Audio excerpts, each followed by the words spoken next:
climates of Ethiopia. So Ethiopia climates ስንመለከት it can be different አይደል? አንዳንድ ቦታ ይሞቃል like አፋር፣ አንዳንድ ቦታ ደግሞ ይቀዘቅዛል. So this can be through what geological distribution ሊሆን ይችላል። ለምሳሌ የተለያዩ land forms፣ የተለያዩ ተራራዎች latitude altitude ሊሆን ይችላል፣ temperature ሊሆን ይችላል affect የሚያደርጋቸው and it can be physical. So there are 6 factors that control the weather and climate. So እነዚህ ምንድን ናቸው ካላችሁ today we're going to look at that.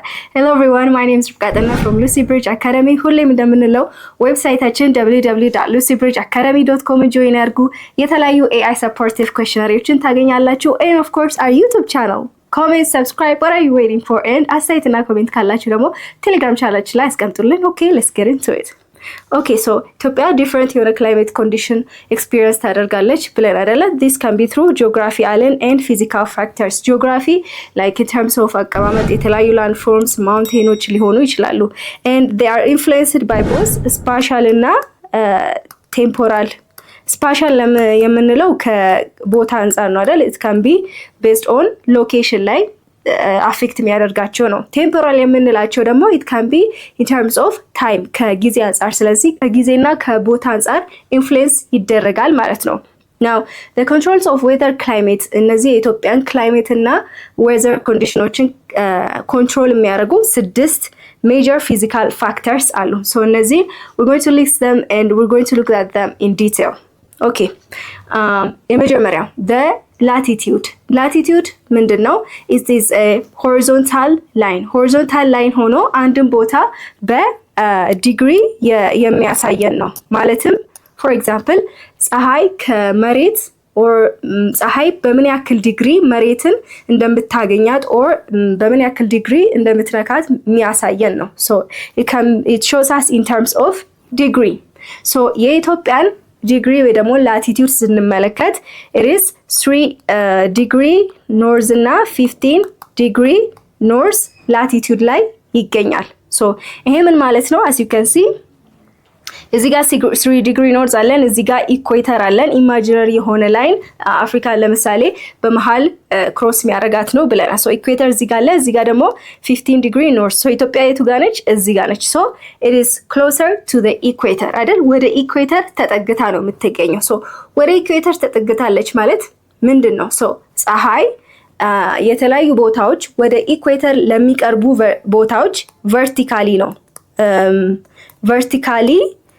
ታገኛቸዋለች፣ ቀጥታ ነው የምታገኛቸው። but ወደ ፖላር ሪጅን የሚገኙ ለምሳሌ ከኢኩዌተር ለሚርቁ ቦታዎች ደግሞ ምንድናች? ትርቃለች። ሶ ፖላር ሪጅኖች አካባቢ ምን ይሆናሉ? it's like cold ነው፣ በጣም ቀዝቃዛ ሪጅኖች ናቸው የሚሆኑት ማለት ነው። so in terms of ኢትዮጵያ ስንመለከት ግን ወደ ኢኩዌተር ቀርባለች። so it gets ዳይሬክት የሆኑ ሰንላይቶችን ታገኛለች። so የተለያዩ ፋክተሮችን እንመልከት ወደ ኢኩዌተር በመቅረቧ። አንደኛ high daily temperature ranges ማለትም in terms of day በቀናት መካከል different የሆነ temperature daily temperature ታገኛለች። ቀን ላይ ይሞቃል፣ ማታ ደግሞ ይቀዘቅዛል። so variation ይፈጥራል ማለት ነው in terms of daytime.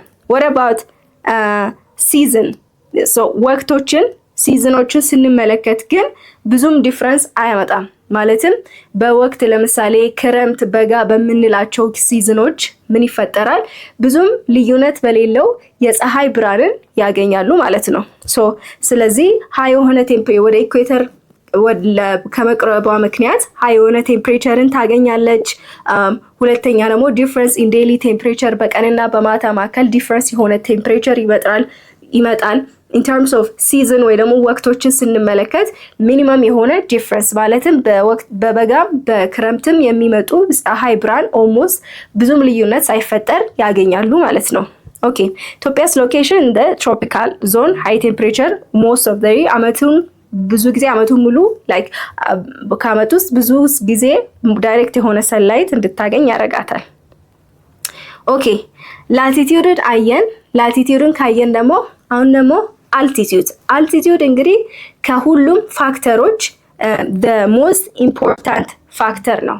most important factor ያልንበት ምክንያት in terms of spatial temperature variationን ይፈጥራል ኢትዮጵያ ውስጥ። ይሄ ምን ማለት ነው? spatial ማለት ቦታ ነው ብለናል። ቴምፖራል ደግሞ ከጊዜ ወይ ደግሞ ከጊዜ አንጻር የሚያሳየን ነው። ሶ የአልቲቱድ ምን ላይ ዲፔንድ ያደርጋል? ኦር ከምን ጋር ነው ሪቨርስ የሆነው? ከቴምፕሬቸር ጋር። ሶ ለሞር ከፍ እያልን ስንሄድ ወደ ላይ ወደ ተራራ ወይ ደግሞ ወደ ላይ እየወጣን ስንሄድ ምን ይሆናል? ቴምፕሬቸሩ ዲክሪዝ ያደርጋል። ሶ አልቲቱድ ወደ ላይ ኢንክሪዝ ያደርጋል፣ ቴምፕሬቸር ደግሞ ዲክሪዝ።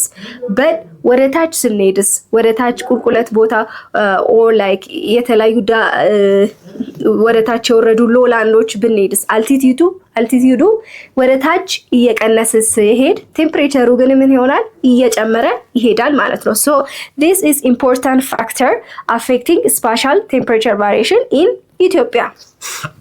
ሶ ኢትዮጵያ ስንል ለምሳሌ በኤግዛምፕል እንመልከት። ሶ we have ለምሳሌ የተለያዩ ሲቲዎች አሉን። አዲስ አበባ አለን፣ ባኮ፣ አዋሽ they have different average temperature. I think more በዚህ እንመልከት። የዚህን የትምህርት ክፍል ሙሉ ቪዲዮ ማግኘት ከፈለጋችሁ በሞባይል አፕሊኬሽናችን ወይም በዌብሳይታችን ማግኘት ትችላላችሁ። መልካም የጥናት ጊዜ